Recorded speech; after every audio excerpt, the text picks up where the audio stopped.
এখন আমি তোমাদেরকে এই কিউট বেবি প্যান্টটি কাটিং ও সেলাই করে দেখাবো। আসসালামু আলাইকুম সবাইকে। প্রথমে আমি কাপড়টিকে 2 ভাঁজে 4 পাট করে নিয়েছি। তারপরে আমি লম্বা নিয়ে নিয়েছি 10 ইঞ্চি এবং আমি এই সাইড থেকে 7.5 ইঞ্চি চড়া, নিচ থেকে আমি 3 ইঞ্চি চড়া এবং উপর থেকে যে হাইয়ের মাপ নিয়ে নিয়েছি আমি 6 ইঞ্চি। তারপরে এভাবে হালকা হাতে শেপ দিয়ে নিয়েছি। এখন আমি শেপ অনুযায়ী কাটিং করে নিয়েছি। এখন আমি উপরে যে জোড়া লাগবে জোড়াটা কাটিং করে নিচ্ছি।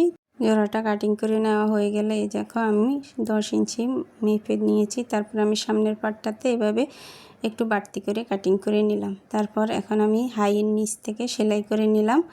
তারপর এখন আমি পায়ে রাবার লাগিয়ে নিচ্ছি।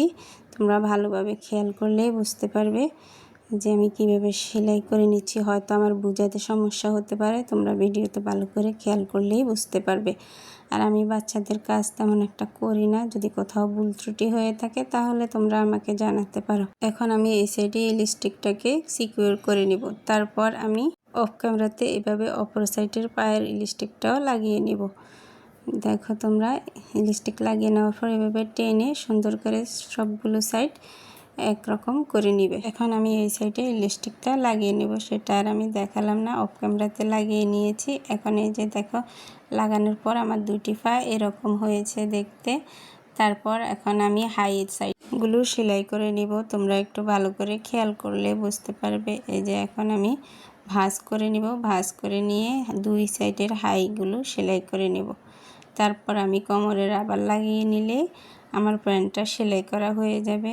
যেভাবে দুইটি করে সেলাই দিতে হবে, আমি একটা করে ক্যামেরাতে দেখিয়েছি আর একটা করে পরে দিয়ে নিয়েছি। আমার ভিডিওটা যদি তোমাদের কাছে ভালো লেগে থাকে লাইক, কমেন্ট, শেয়ার এবং ফলো করে দিবা।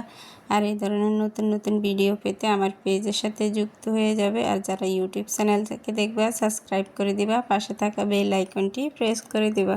আর তোমরা যদি বেবিদের অন্য কিছু সেলাই দেখতে চাও সেটাও আমাকে কমেন্টের মাধ্যমে জানাতে পারো। আর তোমাদের কাছে এই বেবি প্যান্টের কাটিং ও সেলাই কেমন লেগেছে সেটাও তোমরা কমেন্টের মাধ্যমে জানাতে পারো।